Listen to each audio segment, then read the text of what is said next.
안녕하세요. 여러분들의 생윤 트레이너 생윤 강사 이재은입니다. 이번 시간은요. 우리 4-2 단원입니다. 4-2는 사회 정의와 정의로운 사회. 정의. 네, 정말 정의로운 사회가 돼야 될 텐데요. 자, 사회 정의와 정의로운 사회에 대해서, 정의에 대해서 바를 정자 옳을 의자입니다. 정의라고 하는 게 바르고 옳은 사회. 만들어야 되겠죠? 정의로운 사회. 자, 정의에 대한 개념들이 오늘 여러 가지가 나올 겁니다. 많이 헷갈리실 거예요.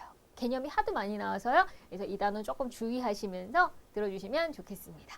자, 그러면 정의. 정의가 뭐예요? 바를 정에 옳을 의자입니다. 바르고 옳은.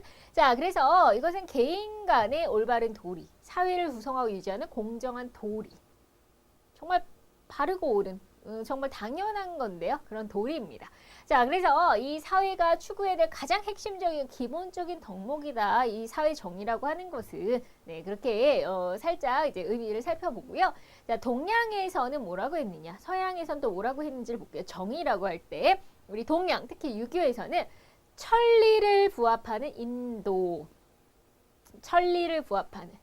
자, 하늘의 이치에 부합하는 인간의 도리다. 아이고, 너무 거창하죠. 그렇죠? 자, 이거는 인간의 도리다. 그러니까 당연 마땅하게 해야 되는, 지켜야 되는 것이 정의다라는 거죠.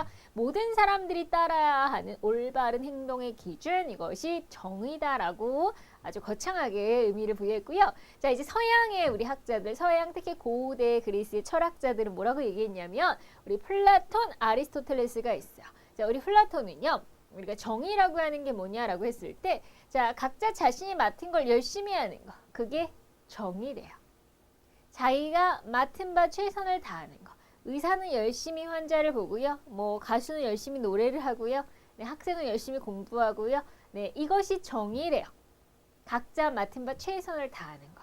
네, 그래야 이 사회가 잘 돌아가는 거 아니에요. 각자 자기의 분야에서 열심히 하실 때, 자, 각 계층의 본성에 따른 고유한 기능을 수행하여 전체적으로 조화를 이룬 상태가 정의로운 국가다. 진짜 정의로운 국가는 모든 사람들이 자기의 맡은 바 최선을 다하는 게 정의로운 국가다. 자, 플라톤의 제자입니다. 아리스토텔레스 가장 중요하죠. 오늘 가장 중요한 학자 중에 한 분이고요. 자, 이분은 정의란 이렇게 얘기를 했어요. 자, 이렇게 유명한 말로 같은 것은 같게, 다른 것은 다르게. 자, 이게 정의다라고 했어요. 같은 것은 같게, 다른 것은 다르게. 그렇게 정당한 몫을 주는 게 정의다.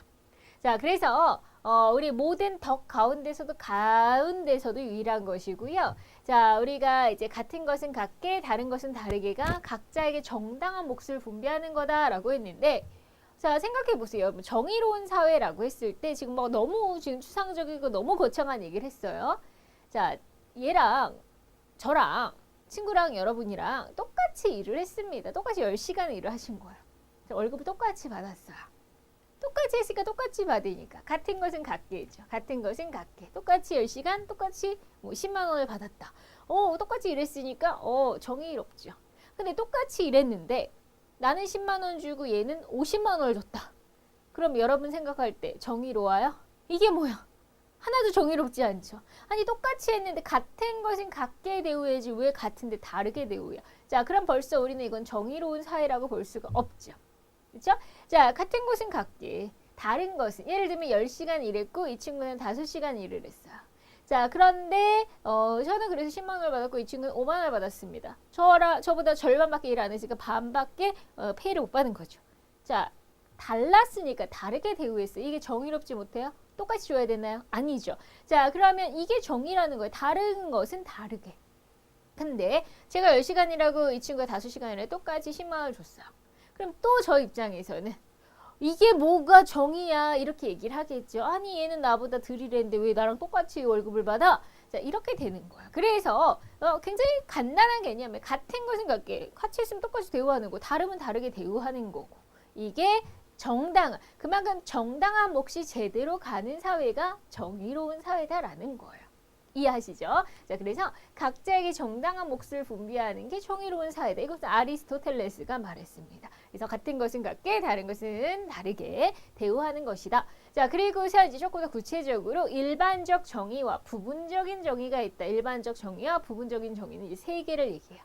일반적 정의라고 하는 건 이런 거야. 법을 잘 지키죠. 모든 사람들은 법을 잘 지켜야죠. 일반적으로 다. 당연한 거죠. 모든 사람들은 법을 잘, 이런 게 일반적 정의고요. 자, 조금 더 이제 구체적으로 부분적 정의를 세 가지를 얘기했는데, 교정적인 정의, 분배적인 정의, 교환적인 정의. 그러니까 지금 분배적인 정의가 방금 얘기한 같은 것은 같게, 다른 것은 다르게를 이제 얘기한 거고요. 분배적 정의라고 조금 더 구체적으로. 자, 그 다음에 이제 교정적인 정의는 우리가 그 어떻게 보면은 그 죄를 졌어요. 처벌받아야 되겠죠. 그렇죠? 죄값을 받아야 되잖아요. 그것이 교정적인 정의입니다. 네, 한 만큼 그거에 대한 처벌을 받는 게 교정적 정의고요. 그 다음에 우리가 교환적인 정의는, 자, 제가 이 1,000원짜리, 이게 만약에 1,000원짜리 물건이에요. 그러면 제가 1,000원을 줘야 되겠죠. 교환할 때. 그게 정의잖아요. 1,000원짜리 물건을 가져가면서 500원만 딸랑 낸다. 그게 정의가 아니죠. 그러니까 교환적 정의라는 건 그런 걸 얘기하는 거예요. 약간 경제적인. 그래서 자, 우리가 일반적 정의와 부분적 정의를 이렇게 세 가지 아리스토텔레스가 정의를 얘기합니다. 자, 그럼 조금 더 구체적으로 볼게요. 자, 사회 정의에는 이렇게 다양한 정의들이 있대요. 다양한 정의들. 자, 그래서 방금 전에 우리 아리스토텔레스가 같은 것은 같게, 다른 것은 다르게 이렇게 얘기했죠. 그것이 분배적인 정의다. 분배에 대해서 사회적 합의에 따라 각자가 자신의 몫을 누리는 것이다. 자, 이 분배. 자, 어떻게 나눌 것인가? 어떻게 이렇게 공정하게 나눌 것인가? 근데 이것은요, 이제 사회적인 합의 기준이 중요합니다. 자, 분배를 할 때는 기준이 중요해요. 그 사회마다 기준이 다를 거거든요.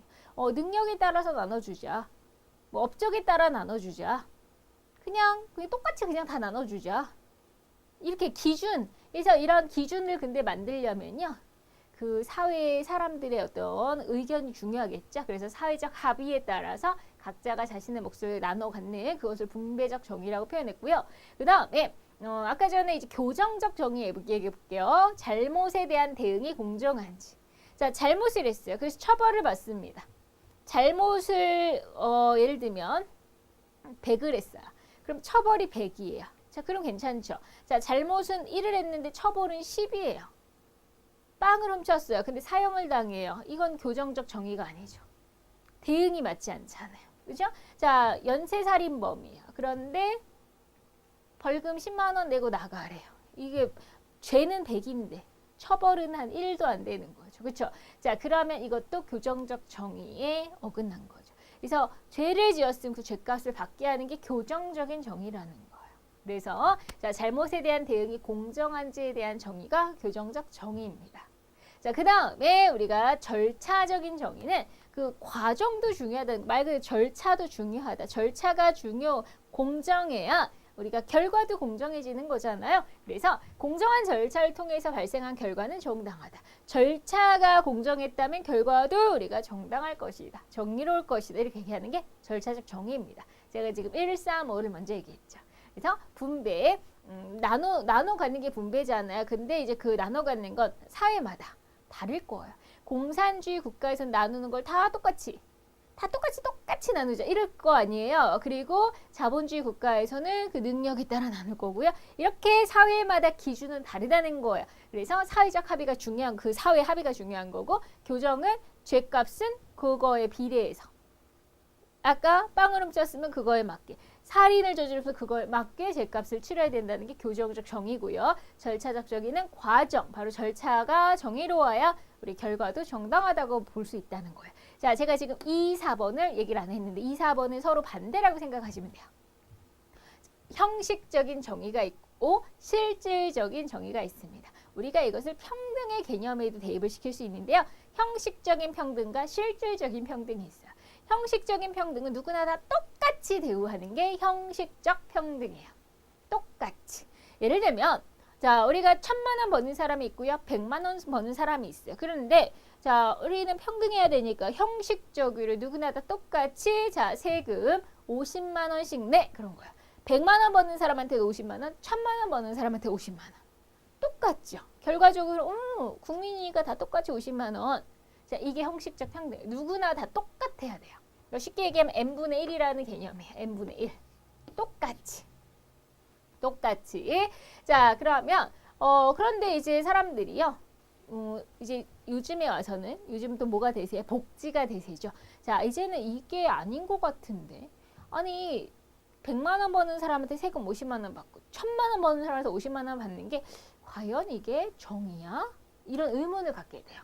똑같이 대하는 게 진정한 정의가 아니라고 생각하는 거. 왜냐하면 자, 우리 100만 원 버는 사람 50만 원 세금 내면 남는 거 50만 원이에요. 자, 그게 또 가장이다라고 했을 때는 50만 원 갖고 가족을 꾸려나가기가 빠듯하겠죠. 굉장히 모자랄 돈입니다. 근데 1000만 원 버는 사람 50만 원, 950만 원이 남아요. 굉장히 여유롭겠죠.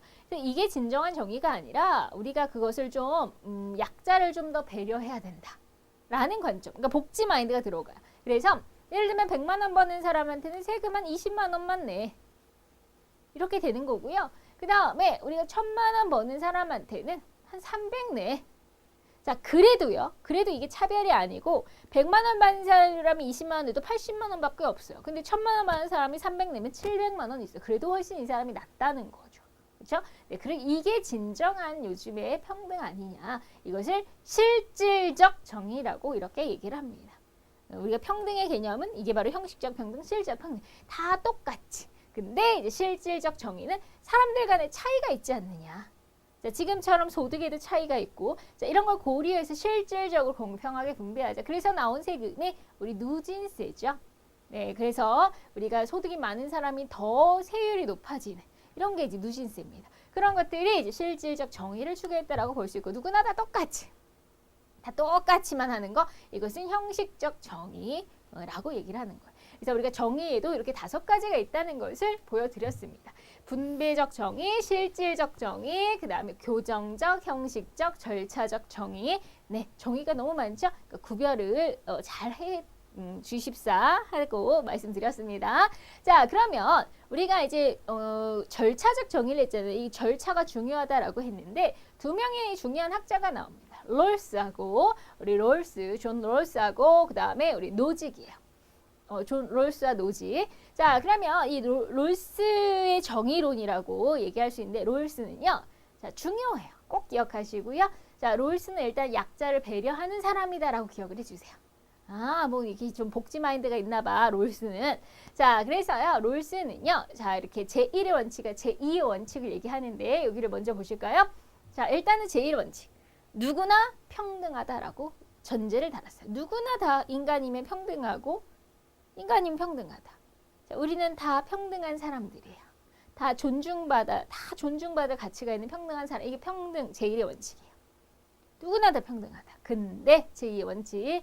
근데 누구나 다 평등하지만 좀 더 어려운 사람이 있다. 약자가 있으면 그들 먼저 신경 쓰겠다. 이게 이제 제2의 원칙이에요. 그래서 무조건 처음부터 뭐 약한 사람들만 이게 아니라 일단 기본적으로 모든 사람은 평등해요. 모든 사람 똑같이 대하는 게 맞는데 근데 만약에 좀 더 약한 사람이 있으면 그들 먼저. 자, 이게 바로 제2의 원칙이에요. 뭐 어렵지 않죠? 자, 그럼 제1의 원칙 평등을 강조합니다. 평등한 자유라고 해서 누구나 자유. 누구나 이 자유는 평등하다. 나의 자유나 여러분의 자유나 또 다른 사람의 자유 다 자유란 평등하다 이거죠. 평등을 강조해요. 자, 모든 사람은 동등한 기본적 자유를 최대한 누려야 된다. 그래서 누구든지 우리가 개인의 기본권이라고 할 수 있는 언론, 사상, 집회, 신체의 자유 누구나 다 누려야 된다. 이건 당연하고 기본이고 누구나 다 똑같이 평등하다. 그런데 자, 이런 건 당연히 다 평등하고 똑같이 누려야 되지만 이런 부분 특히 약간 경제적인 걸 얘기하겠죠. 자, 제2의 원칙은 이제 차등. 아까는 평등이라고 했는데 요거는 차등이에요. 근데 더 어려운 사람이 있어요. 아까처럼. 자, 돈을 별로 못 벌어요. 어렵지 않아요. 많이 버는 사람에 비해서는. 그죠? 약자죠? 자, 그러면 세금을 조금만 내라고 배려해 주는. 그러면 이 사람은 세금을 많이 내고 이 사람은 세금을 조금 내요. 약간의 차등이 생긴 거죠. 근데 이게 차별이라고 하지 않아요. 이유가 있잖아요. 그죠? 그 합리적인. 이유도 없이 말도 안 되게 그 부당한 대우를 한다면 그건 차별이지만 이거는 이유 있는 그런 이유가 있는 그래서 차등의 원칙은 만약에 소득이나 권력에서 우리가 불평등한 사회 경제적 불평등이 생겼어요. 그래서 최소 수혜자에게 최대 이익이 되도록 조정돼야 된다. 다시요. 자, 우리가 최소 수혜자에게 최대 이익이 돌아가도록. 자, 우리가 사회적으로 가장 이제 최소 수혜, 그러니까 혜택이 적어요. 권력도 적고 소득도 적은 그게 최소수혜자라는 거. 자, 그들에게 먼저 이익이 돌아가게 최대한 먼저 그들을 배려하란 말이에요. 이 표현은. 아셨죠? 그래서 요즘에 이제 우리가 복지 얘기가 많이 나오고 어려운 사람들 우리 이웃들을 도와야 된다라는 개념이 많이 나왔어요. 그것이 다